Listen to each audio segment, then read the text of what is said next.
तो कैसे हैं दोस्तों, हम पढ़ रहे थे नाजिज्म। आज कोशिश करेंगे इस चैप्टर को कंप्लीट करने की। प्रीवियसली 3 लेक्चर्स हम इसके देख चुके हैं। बहुत इंटरेस्टिंग चैप्टर है और जो फनी वाला पार्ट है इस चैप्टर का वो इसी लेक्चर में आपको देखने को मिलेगा। ठीक है, आज ही उसके बारे में बात करेंगे। हालांकि इंटरेस्टिंग भी है वो। देखो, यहां पर हमने हेलमेट की स्टोरी से स्टार्ट किया और लास्टली धीरे धीरे करते करते हमने फर्स्ट वर्ल्ड वॉर को देखा, फर्स्ट वर्ल्ड वॉर के इंपैक्ट्स देखे, वेमर रिपब्लिक को देखा, economical crisis, great depression, Hitler का पावर, हिटलर की पर्सनैलिटी तक हम बात कर चुके थे। कैसे डेमोक्रेसी को यहां से खत्म किया गया और कैसे रिस्टोर किया गया डिक्टेटरशिप को, यहां पर वो हम देख चुके हैं। अब नाउ हमने लास्टली क्या देखा था, नाजी वर्ल्ड व्यू देखा था लास्ट क्लास में हमने। Now we will discuss about the establishment of racial state. ठीक है, क्या देखेंगे आज हम देखेंगे कि रेशियल स्टेट्स को कैसे एस्टेब्लिश किया गया। रेशियल स्टेट्स का मतलब होगा जहां पे किसी एक पर्टिकुलर रेस को इंपॉर्टेंस दी जाएगी और जो दूसरी रेसेस होंगी उनको एक तरीके से डिसऑनर किया जाएगा, डिसरेस्पेक्ट किया जाएगा। ठीक है, तो कैसे क्या हुआ विल डिस्कस टुडे। तो अब तक जो भी आपने पढ़ा था उसमें 2-3 चीजें तो आपने क्लियरली समझ ली थी। सबसे पहली चीज तो ये समझी थी कि जो ये हिटलर महाशय थे ये कुछ लोगों से नफरत करते थे। वो लोग कौन थे? इनके हिसाब से जो आर्यंस हैं, आर्यन जो रेस है वो सबसे सुपीरियर है और रेस्ट ऑफ द जो पीपल हैं या जो रेसेस हैं वो अच्छी नहीं है और उसमें तो सबसे बुरी जो है वो जूस हैं इसके हिसाब से। तो इसने क्या किया, अब समझो, इसने ऐसे स्टेट्स का मतलब यहां पे कोई राज्य नहीं है, स्टेट का मतलब एक पूरी की पूरी टेरिटरी है, मतलब कंट्री भी कह सकते हो आप। तो इन्होंने कहा कि ऐसी की ऐसी, मतलब ऐसे स्टेट्स को बनाने का इसने सोचा जिसमें केवल जो प्योर जो सुपीरियर रेसेस हैं वही हो और बाकी यहां से हट जाए। तो क्या कहा इन्होंने, देखो कि जो नाजी थे वो चाहते थे कि एक ऐसी सोसाइटी बने जो बिल्कुल प्योर हो, जहां पे रहने वाले हर एक व्यक्ति कैसे हो, हेल्दी हो। और ऑब्वियसली हिटलर महाशय के हिसाब से वो लोग कौन थे? नॉर्डिक आर्यंस थे, मतलब एक्चुअल जो जर्मन लोग थे, रेस थी, वही लोग। इसके साथ साथ दे अलोंग वर कंसीडर्ड डिजायरेबल। इन लोगों को इसने क्या कहा? डिजायरेबल। अगर मैं हिटलर के बारे में कहूं तो हिटलर ने भी, और ऑब्वियसली नाजिज्म क्या है, हिटलर का ही तो व्यू पॉइंट है, तो इसके हिसाब से डिजायरेबल कौन है? जो कि हेल्दी एंड प्योर रेस है। किसको कहा जाता है? नॉर्डिक आर्यंस को। ये लोग कैसे? इन्हीं लोगों के पास में प्रॉस्पेरिटीज होनी चाहिए, इन्हीं लोगों के पास में सारे के सारे राइट्स होने चाहिए, यही हर एक चीज के लिए मतलब आप कह सकते हो ओनर यही होने चाहिए। साथ ही साथ ऐसे लोग जिनके पास में ऐसा कुछ नहीं है, जो भी लोग मतलब इस तरह की सुपीरियर रेस नहीं है, they were considered by themselves as undesirables। तो उन्होंने कहा कि ये जस्ट इनके अगेंस्ट में होते थे। ये लोग बिल्कुल नहीं चाहते थे कि अनडिजायरेबल्स इनके सामने हो। इनडिजायरेबल्स आपसे पूछा जाए तो Jews and gypsies you will say. Okay, तो जूज आर देयर जो कि अनडिजायरेबल्स हैं, जिप्सीज भी हैं। ठीक है, इसका मतलब क्या है? इसका मतलब कि even those Germans who were seen as impure abnormal had no right to exist. इनके हिसाब से डिजायरेबल का मतलब जिसको समाज स्वीकार करेगा, अनडिजायरेबल का मतलब जिसको स्वीकार नहीं करेगा। तो जिसको क्लासिफिकेशन कर दिया गया है अलग अनडिजायरेबल्स में, तो उनके पास में कोई राइट नहीं है। इनके हिसाब से, नाजीज के हिसाब से, उनके पास कोई राइट नहीं है कि वो जिंदा रहें। बिल्कुल भी उनके पास राइट नहीं है कि वो इक्वल फॉर्म में इक्वल राइट्स एंजॉय कर सकें सोसाइटी में। हिटलर ने कहा कि भैया जो डिजायरेबल हैं वो हम हैं, अनडिजायरेबल के पास में जीने का भी अधिकार नहीं है। अब ऐसा क्यों इसने सोचा वो देखो, इसके बारे में सोचना, सुनना अच्छे से। इसने कहा भैया कि जो जूस हैं, जूस के अलावा, जूस का तो किस्सा तुम सुन चुके हो, जिप्सीज भी थे, ब्लैक्स भी थे जो नाजी जर्मनी में रह रहे थे और इन्हें इंफीरियर रेस माना गया। इंफीरियर रेस का मतलब क्या है? अनडिजायरेबल्स। साथ ही साथ इन्हें बायोलॉजिकल प्योरिटी नहीं मानी गई। इन्होंने कहा कि भैया जो बायोलॉजिकल प्योर थे इनके हिसाब से वो है नॉर्डिक आर्यंस, ये सबसे ज्यादा बायोलॉजिकली प्योर हैं और ये इम्प्योर थे, इसलिए ये अनडिजायरेबल थे इनके हिसाब से। और क्या हुआ, आगे चल के बहुत चीजें इनको फेस करनी पड़ी। ऐसा माना जाता था, ये इतनी नफरत क्यों इन लोगों से? तो क्वेश्चन आता है इतनी नफरत क्यों करते थे? तो भैया हिटलर के हिसाब से ये लोग कौन थे? इन लोगों के कारण भैया हिटलर भैया का धर्म जो था वो भ्रष्ट हुआ था, और ऐसा माना गया कि जो जूस हैं उन्होंने जीसस क्रिस्ट को मारा था। जो भगवान, जो लॉर्ड जीसस हैं, उनकी डेथ करने वाले कौन थे? जूस थे। तो हर एक जन्म में ये लोग कैसे हैं?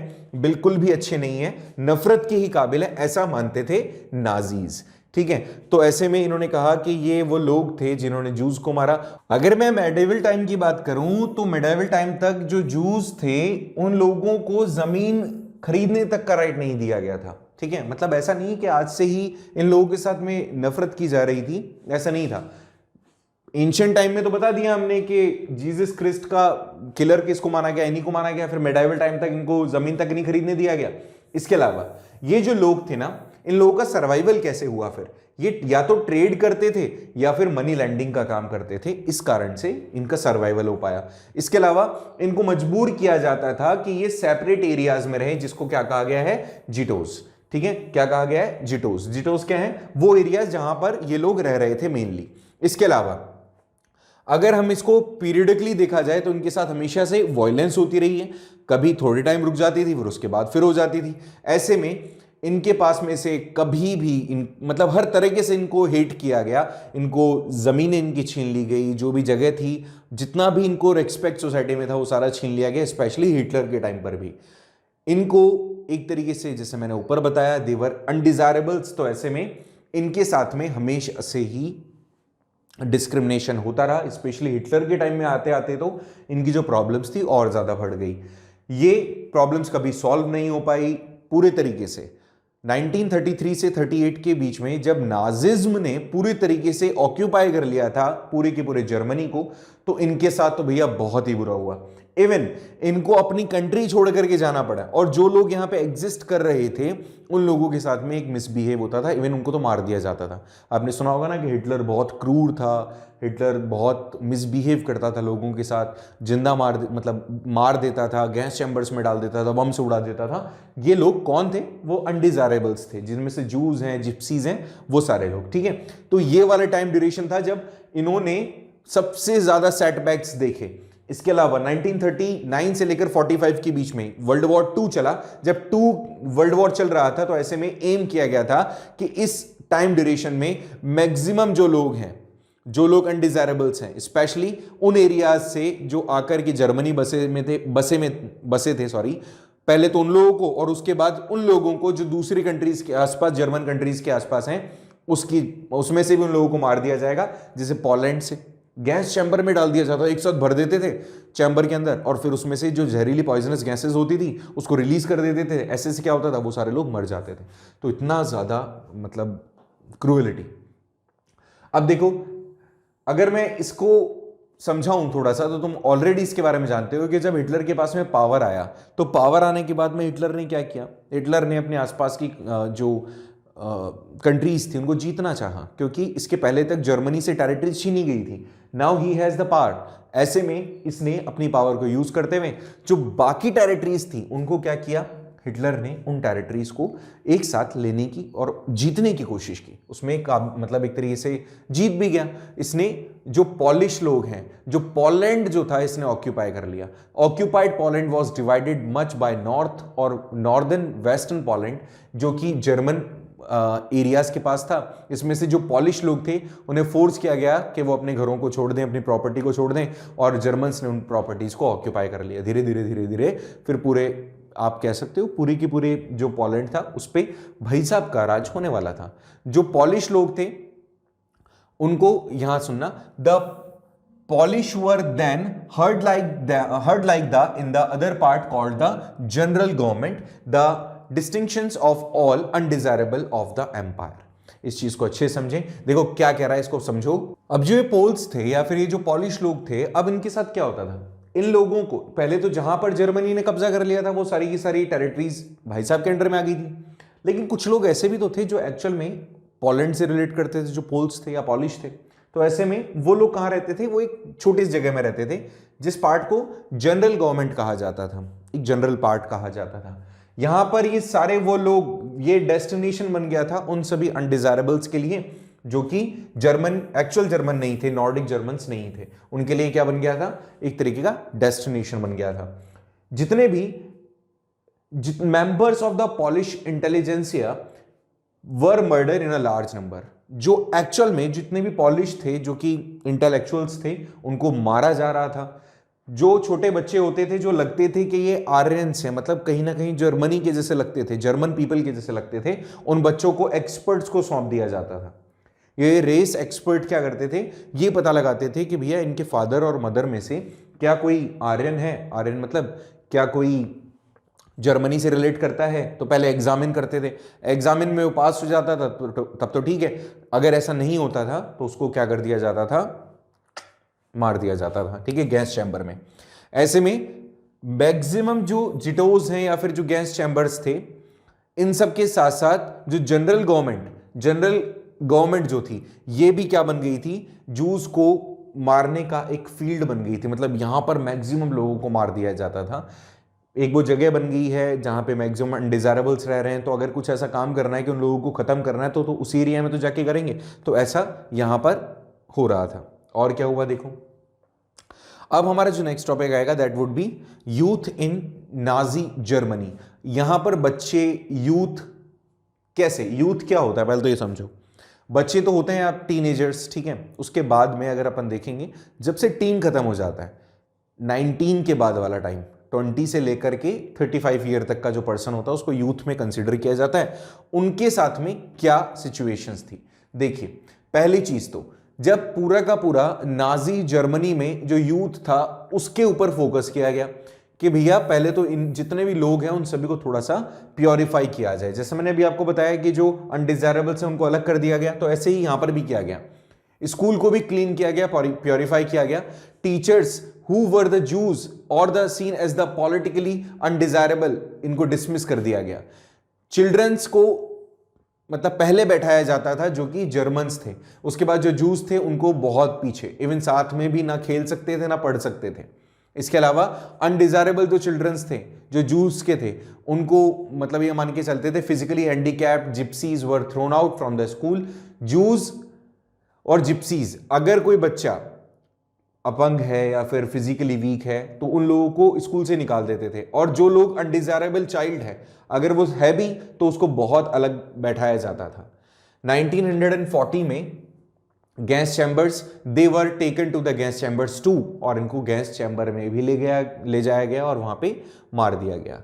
जो अच्छे जर्मन चिल्ड्रन होते थे were the subjected to process of Nazi schooling and prolong period for the ideologically training. जो अच्छे चिल्ड्रन है, अच्छे जो जर्मन्स हैं, उन लोगों को स्कूलिंग जो इनकी की जा रही है, उस स्कूलिंग के अंदर इनको फोकस किया जाता था कि भैया नाजिज्म की आइडियोलॉजी इनके अंदर डाली जाए। बहुत लंबे टाइम ड्यूरेशन तक इनको आइडियोलॉजिकल ट्रेनिंग दी जाती थी, समझाया जाता था। हालांकि अभी आप इसके बारे में पढ़ेंगे कि कैसे इन लोगों ने कोर्स में भी बदलाव कर दिया। सारी बच्चों के दिमाग में ये डाला जा रहा था कि जिप्सी से नफरत हमें करनी चाहिए। कोर्सेज चेंज हो गए हैं, उनको नफरत करना सिखाया जा रहा है। कैसे देखो, टेक्स्ट बुक को दोबारा लिखा गया, इसमें रेशियल साइंस को इंट्रोड्यूस किया गया और idea of this kind of racism, मतलब उसको जस्टिफाई किया गया कि क्यों जरूरी है, क्यों हम ऐसा कर रहे हैं। जो भी बच्चे थे उनको यह सिखाया जाता था कि आपको जो भी आपके लोग हैं, जैसे मसीहा जो हैं आपके, हिटलर हैं, उनकी आपको एक तरीके से वर्शिप करनी है। जो जूस हैं, जिप्सीज हैं, इनसे नफरत करनी है। जो भी नाजिज्म आपको सिखा रहा है उसके लिए आपको लॉयल रहना है, ठीक है। इसके अलावा यह भी बताया जा रहा था कि जो भी वायलेंस, एग्रेशन बच्चों में डाला जा रहा था थ्रू द डिफरेंट एक्टिविटीज, जो भी स्पोर्ट्स एक्टिविटीज एंड ऑल, जिससे कि आगे चल के हिटलर और ये जो लोग हैं नाजिज्म वाले, वो उनका बेनिफिट उठा सकें। मतलब जो भी लड़ाई वॉर वगैरह हो रही है उसके अंदर कई सारे यूथ ऑर्गेनाइजेशंस बनाए गए। अच्छे से सुनना, इस वाले पॉइंट को क्वेश्चन आता है कई बार। यूथ ऑर्गेनाइजेशंस बनाए गए थे जो कि रेस्पॉन्सिबल थे जर्मन यूथ को पढ़ाने के लिए। इन्वर्टेड कॉमास में है the spirit of national socialism, एक टाइटल है, याद रखना। ये क्या है, जर्मन यूथ के लिए ऑर्गेनाइजेशन है। 10 साल का जो बच्चा था उसे जंगवोक्स, 14 साल का बच्चा उसको नाजी यूथ को आगे चल करके, नाजी यूथ ऑर्गेनाइजेशन जिसको आगे चल के हिटलर यूथ कहा गया, दे वर एक्चुअली कंसिडर्ड, मतलब सच ऑर्गेनाइजेशंस वर देयर जहां पे इन लोगों को 10 साल की एज में तो जंगवोक्स, एंड जब थोड़े और बड़े हो जाते हैं तो उनको नाजी यूथ, जो कि पहले इसका नाम क्या था, ये था Nazi youth organisation, Hitler youth, where they learn to worship war, glorify the aggressions, and साथ ही साथ वायलेंस को ये लोग सबसे ज्यादा प्रायर मानते थे। इनको यहाँ पे नफरत करना सिखाया जाता था जूस से, जिप्सी से, कम्युनिस्ट से, और वो भी कैटेगरी जो सारी कैटेगरी अनडिजायरेबल है उनके साथ, छोटे से बच्चों के साथ में इस तरह का बिहेवियर। हालांकि ये वो आइडियोलॉजिकल वॉर्स थी जो चल रही थी, ठीक है।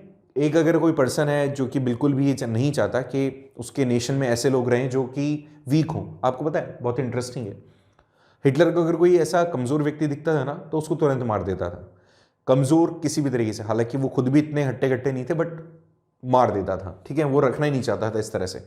एक और देखना, after a period of rigorous ideologies हैं या फिर जो फिजिकल ट्रेनिंग है, द लेबर सर्विसेज, ऐसे में एक और organisation the labour services physically strong peoples के लिए, और ऐसे में जैसे ही आप 18 साल के हो जाएंगे उसके बाद में इस चीज की ट्रेनिंग आपको मिलेगी। इसका एम होता है कि आगे चल के आप आर्मी के अंदर ऐड होंगे, नाजी ऑर्गेनाइजेशन का आप पार्ट बनेंगे।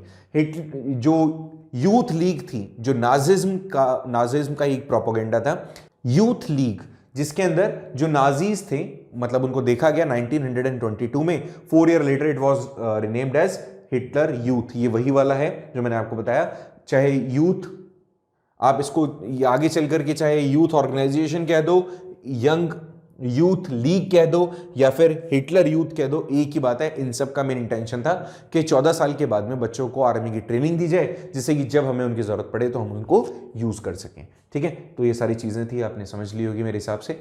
अब यहां पर 2 फोटोग्राफ्स हैं, एक फोटोग्राफ में जो लेडी है उसके बाल काटे जा रहे हैं, दूसरे फोटोग्राफ में जो बेल्ट हेडेड है जो लड़कियां हैं उनको घुमाया जा रहा है, फीमेल्स हैं एक्चुअली, लड़कियां नहीं होंगी, फीमेल्स हैं। बाकी सारे देखिए ये लोग हंस रहे हैं, मतलब इनके फेस पे देखो, अगर आपने गौर किया हो तो अगर थोड़ा सा फोकस करोगे तो इनके चेहरे के ऊपर यहां पर देखो ये स्वास्तिक सिंबल बनाया गया है, तो देखो दिख रहा होगा अगर आपको, इसके फेस पर भी यही है, ठीक है। तो ये क्या है, सर को गंजा कर दिया गया, यहां पर एक मतलब सिंबल बना दिया गया, स्वास्तिक सिंबल रिप्रेजेंट्स किसको, नाजिज्म को। तो ऐसा क्यों, and why they were laughing, ऐसा क्यों है, क्यों हंस रहे हैं लोग।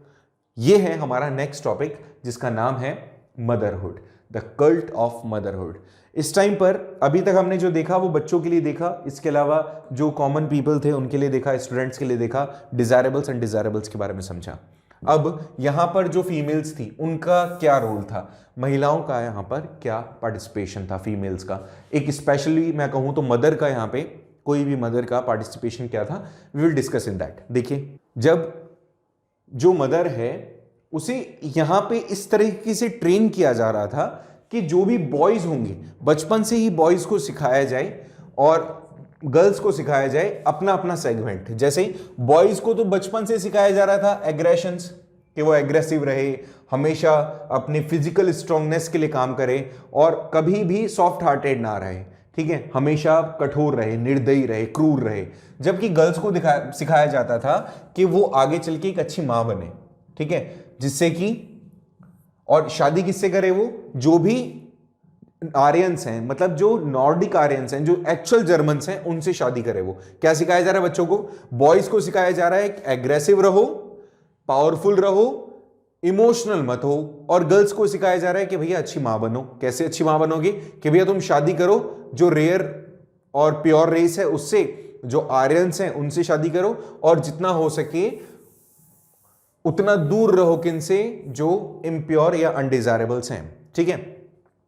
आगे चल के मदर बनने का सेंस क्या है, मदर बनने का सेंस ये है कि आगे जब आप शादी करेंगे तो शादी करने के बाद जो भी बच्चे होंगे वो किनसे होने चाहिए, आर्यन, जो भी आर्यन इन द सेंस जो भी जर्मन्स हैं, एक्चुअल जो जर्मन्स हैं जिनको हिटलर से रिलेट किया जा रहा है उन लोगों के साथ।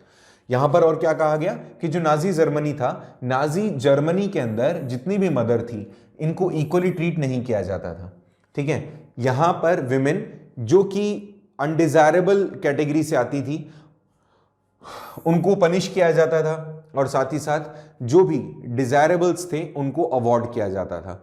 ऐसी मदर जो कि अनडिजायरेबल है या फिर जिन्होंने अनडिजायरेबल चिल्ड्रन बर्थ दिया है उनको पनिश किया जाएगा, जैसा पनिशमेंट आपने अभी प्रीवियसली फोटो में देखा। और जो डिजायरेबल है, जिसने एक अच्छी रेस को बर्थ दिया है, उनको अवार्ड दिया जाता था।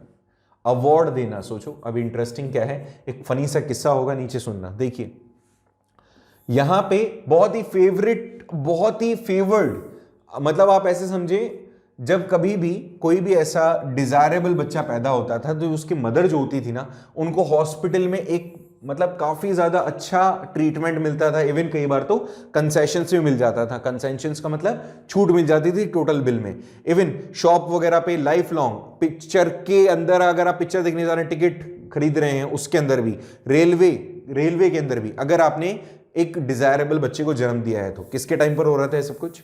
हिटलर भैया के टाइम पर। और क्या हो रहा था? और सुनो, ऐसे में विमेन को एनकरेज किया जाता था कि भैया वो ज्यादा से ज्यादा बच्चे पैदा करें। बताओ, ऐसे में यहां पे कुछ अवार्ड भी थे। ब्रॉन्ज मेडल दिया जाता था अगर 4 बच्चे होते थे तो, लेकिन ये 4 कौन से होने चाहिए? डिजायरेबल। 6 बच्चे होने पर सिल्वर मेडल और 8 बच्चे से ज्यादा होने पर गोल्ड मेडल दिया जाता था किसी भी महिला को। यह बहुत ही फनी सा था कि जितने ज्यादा बच्चे पैदा करेंगे आप, उस हिसाब से आपको मेडल्स मिलेंगे। गोल्ड मेडल मिलने पर तो पेंशन भी चालू हो जाती थी भैया। जो आर्यंस थे, आर्यन विमेन, जिसको मतलब एक तरीके से यहां दिमाग में रखा जाता था कि आपके पास में अगर आपने आर्यन से शादी नहीं करी, अगर आपने जो प्योर जर्मन है उनसे आपने शादी नहीं करी, तो आप सोसाइटी में कैसे क्या हो जाएंगे, मतलब ये एक पनिशेबल ऑफेंस होगा एंड कंडेम किया जाएगा, आपको सोसाइटी में नहीं रखा जाएगा। ये चीज क्या कही गई? उनके लिए डिसाइड की गई। ठीक है, जो भी विमेन, जो भी प्योर रेस है, इनके हिसाब से उनको किसी भी तरीके से रिलेशन नहीं रखना है किसके साथ? जो नॉन आर्यंस है उनके साथ। ठीक है, otherwise that would be a punishable offence. इनको मेंटेन रखना पड़ेगा डिस्टेंस किन से? जूस के साथ। और अगर आपने इनके साथ में कांटेक्ट रखा, पॉलिशियस के साथ, रशियंस के साथ, अगर आपने इनके साथ में कांटेक्ट रखा तो भैया आपके सर को शेव कर दिया जाएगा, चेहरे को काला कर दिया जाएगा और आपको गर्दन से पकड़ करके चौराहे पर हैंग कर दिया जाएगा। क्या किया जाएगा? ऐसा कुछ मार दिया जाएगा आपको। पहले तो गंजा किया जाएगा, काला चेहरा किया जाएगा और फिर मार भी दिया जाएगा। Can you imagine? इस तरह की सिचुएशन पब्लिकली आपने देखी होगी, how much it is humiliating. But ऐसा ही हुआ करता था। इवन अगर ऐसा करते हुए और पाया गया आपको, तो देखो भैया बहुत सारों को तो जेल भी भेज दिया जाएगा। उनके पास में कोई भी राइट नहीं रहेगा, सिविलियन राइट नहीं रहेगा। There husband and families for the criminal offence, उनको भी और उनकी फैमिली को भी, पूरे को पूरे जितने भी लोग होंगे। अगर किसी लड़की ने शादी कर ली किसी नॉन आर्यंस के साथ, किसी भी नॉन आर्यन के साथ में, तो उसको तो डाले जाएगा जेल में, उनकी फैमिली को भी डाल दिया जाएगा। तो ऐसा कुछ हो रहा था इस टाइम पर। काफी ज्यादा ह्यूमिलेटिंग था इस तरह का बिहेवियर, बट यस ऐसा कुछ होता था। तो ये थोड़ा सा आप लोगों को समझना जरूरी है। नेक्स्ट थिंग, कैसे इन्होंने प्रोपोगेट किया नाजिज्म को, कैसे इन्होंने नाजिज्म को फैलाया, वो है हमारा नेक्स्ट टॉपिक, जिसमें हम डिस्कस करेंगे कि नाजिज्म को इतना ज्यादा पावर कैसे मिल गया, कैसे नाजिज्म इतना ज्यादा लोगों तक पहुंच गया और लोगों ने उसको फॉलो करना शुरू कर दिया ब्लाइंड बिलीव के साथ। तो देखिए, अगर आप ऊपर गौर करें तो गौर करने पर आपको पता चलेगा कि यहां पे कुछ टर्म्स हमने लिखी हुई है, जैसे special treatment, euthanasia, selection, disinfection और इवैक्यूएशन। यहां पर समझे, मास किलिंग का मतलब जब लोगों को एक साथ इतने बड़े पैमाने पे मारा जा रहा था, तो इतने बड़े मास किलिंग को इन्होंने नाम दिया स्पेशल ट्रीटमेंट। इसके अलावा जो जूस थे, जूस को क्योंकि ये बिल्कुल भी अच्छा नहीं मानते थे, तो जूस को मार देना फाइनल सॉल्यूशन कहा गया। इसके अलावा कोई व्यक्ति अगर हैंडीकैप है, डिसेबल्ड है, तो उसको यूथेनेसिया मतलब इच्छा मृत्यु दे दी गई कि भैया तुम मरना पसंद करोगे कि नहीं, तो इच्छा मृत्यु। इसके अलावा कैसे सिलेक्शन करना, कौन अच्छी रेस है कौन नहीं, किस तरह से इन्फेक्शन को खत्म करना, मतलब ये सारे टर्म्स थे दे हैव गिवन। ठीक है, अल्टीमेटली मार देना था लोगों को। इवैक्यूएशन का मतलब था जब लोगों को गैस चैम्बर में भेज दिया जाता था। तो ये भैया टर्म्स थोड़ी सी आप याद कर लेना अच्छे से, ठीक है। इसके साथ साथ जो गैस चैम्बर थे उनको मतलब उस जहां पर गैस चैम्बर होते थे ना, वो एरिया डिसइंफेक्शन एरिया कहलाता था। ये गैस चैम्बर बनाए जाते थे बाथरूम की शेप में, वहां पर इवन हैंड शावर्स भी होते थे, लेकिन उनको पता थोड़ी था इसमें से क्या बाहर निकलेगा। तो ये जो गैस चैम्बर्स हैं वहां पे मतलब लोगों को एक साथ भरा जाता था और अल्टीमेटली वो लोग मारे जाते थे। नाजीज जो आइडिया थे ये विजुअल इमेजेस में भी गए। कैसे? नाजी आइडियाज को फिल्म, रेडियोज, पोस्टर्स या फिर जो कैची स्लोगन्स होते हैं ना, या लेफलेट्स जो होते हैं, उनके थ्रू लोगों तक पहुंचाया जाता था। लेफलेट्स, पोस्टर्स या फिर visual films, images and all such things are मतलब Nazi ideas are going through such, जो भी इनको वेज मिल रहे थे उसकी तरफ से। इसके अलावा जो भी groups identified as the enemies of the Germans were stereotype, mocked, abuse and described as evil. इन जगहों पर, इन मूवीज के अंदर इन एनिमीज को, मतलब ये ज्यूज और जिप्सीज के बारे में बात कर रहे हैं, ब्लैक्स के बारे में बात कर रहे हैं, तो ये जो एनिमीज थे, इन एनिमीज को यहां पर बताया गया कि ये क्या है, दे आर मतलब दे आर डिजर्विंग, कि इनको मॉकिंग होनी चाहिए, अब्यूज होना चाहिए, और इसके अलावा ये डिस्क्राइब किए गए थे एज अ इविल। ठीक है, इन सब जगहों पर। और ऐसे में अगर आप देखें तो सोशलिस्ट, लिबरल्स, ये सारे के सारे यहां पर इनको बताया गया था कि ये वीक हैं, ये काम के नहीं है, इन लोगों को नहीं होना चाहिए, इन पे बार बार अटैक किया जाता था। और ये जो प्रोपेगेंडा था कई सारी मूवीज के थ्रू भी दिखाया गया। इनमें से सबसे ज्यादा फेमस मूवी है वो था द एक्सटर्नल जूस। एक्सटर्नल जू ये एक बहुत ही फेमस, अगर आप इसके बारे में गूगल भी करेंगे या फिर आप यूट्यूब पे भी देखेंगे तो आपको पता चलेगा, the external Jews are really famous movie. इसके अंदर इन सब के बारे में बताया कि कैसे हेट क्रिएट होनी चाहिए, कैसे हेट की जानी चाहिए जूस के साथ। इसके अलावा जो जूस थे इनको रेफर किया जाता था कि ये तो वर्मिन्स हैं, मतलब कीड़े मकोड़े हैं, चूहे हैं, मतलब और दीमक हैं, इस तरह से इनको रेफर किया गया है, मतलब काफी ज्यादा अब्यूज किया गया है। यहां पे इस मूवमेंट को कंपेयर किया गया था रोडेंट से, मतलब एक तरीका इन जो जैसे बीमारी लग जाती है ना, तो बीमारी को खत्म करना, इस मूवमेंट को, इन लोगों को मार देना, इस तरीके से रिप्रेजेंट किया गया कि हम तो बीमारी खत्म कर रहे हैं सोसाइटी से। अब क्या हुआ, जब इतना सब कुछ चल रहा था तो ये जो जूस थे या जो अनडिजायरेबल्स थे, इन्होंने अपने आप को बचाने के लिए क्या किया, अपने आप को बचाने के लिए ये भी कहा, क्या कहा, इन्होंने कहा कि आप लोग अपने इनका सपोर्ट गेन करने के लिए, जो भी अनडिजायरेबल्स थे, उन्होंने नाजीज को कहा कि हमारी प्रॉब्लम्स तो केवल एक ही सॉल्व कर सकता है, और वो है कौन, नाजीज जो है ना, केवल वही हमारी प्रॉब्लम सॉल्व कर सकते हैं।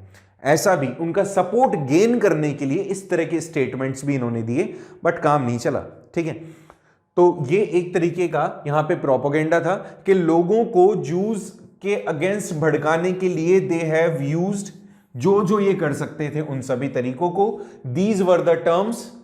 और ये एक फेमस मूवी, और क्या क्या इनको एक तरीके से उपाधियां इन्होंने दी, वो सारी चीजें हमने यहां पे डिस्कस की। नेक्स्ट टॉपिक अगर देखें हम, तो यहां पर last topic of this chapter कि जो ऑर्डिनरी लोग थे और ये जो क्राइम हो रहा था ह्यूमैनिटी के अगेंस्ट में, वो कैसे हुआ, ह्यूमैनिटी के अगेंस्ट में जो क्राइम था ये कैसे बढ़ रहा था। ठीक है, ह्यूमैनिटी के अगेंस्ट क्यों बोल रहे हैं, क्योंकि यहाँ पे जाति के आधार पर लोगों को मारा जा रहा था, जो कि शायद एक सही तरीका नहीं था। ठीक है, तो यहां पर इसको मैं शॉर्ट में समझा रहा हूं, अच्छे से सुने। यहां पर बहुत सारी ऑर्गेनाइजेशंस थी जो नाजिज्म के अगेंस्ट थी। Many organisations actively resistance to the Nazism, Nazism में जो हो रहा था उसके अगेंस्ट में ये लोग रेजिस्टेंस क्रिएट कर रहे थे, विरोध कर रहे थे। यहां पे बहुत सारी braving police, repressions and the deaths they have faced. बहुत बड़ी मेजॉरिटी ऑफ जर्मन्स चुप थे, कुछ नहीं कर रहे थे, वो पैसिव थे। पैसिव मतलब हो रहा है तो ठीक और नहीं हो रहा है तो ठीक, आंख मूंद के चल रहे थे। कौन, जो एक्चुअल में मेजॉरिटी थी जर्मनी की। नाजीज तो बहुत कम थे, लेकिन जो एक्चुअल में जर्मन कॉमन पीपल थे, जिनको आप क्या कह सकते हो, दास वोक्स एक बहुत फेमस है ना, दास वोक्स एक फेमस बुक है, बताना मुझे कमेंट करके कि किसने लिखी है वो बुक, दास वोक्स। तो याद रखना, देखो ये VOL के, वोक जो होता है ना, VOL के, इसका मतलब होता है कॉमन पीपल। ठीक है, तो ये जो कॉमन जर्मन लैंग्वेज में था ये। तो जो जर्मन लोग थे वो आंख बंद करके, मतलब एक तरीके से पैसिव पीपल थे, ये जो भी पैथेटिक चीजें हो रही थी वो इसके साक्षी थे। जो भी सिचुएशंस ऐसी हो रही थी जो नहीं होनी चाहिए थी, ह्यूमैनिटी के अगेंस्ट थी, उनको वो आंख बंद करके देख रहे थे। वो बिल्कुल ऐसे सोच रहे थे कि जो हो रहा है होने दो, हमारा इससे क्या लिंक है। इवन वो कुछ करना भी चाहे तो भी वो डरे हुए थे, वो किसी भी तरीके का प्रोटेस्ट नहीं कर पा रहे थे।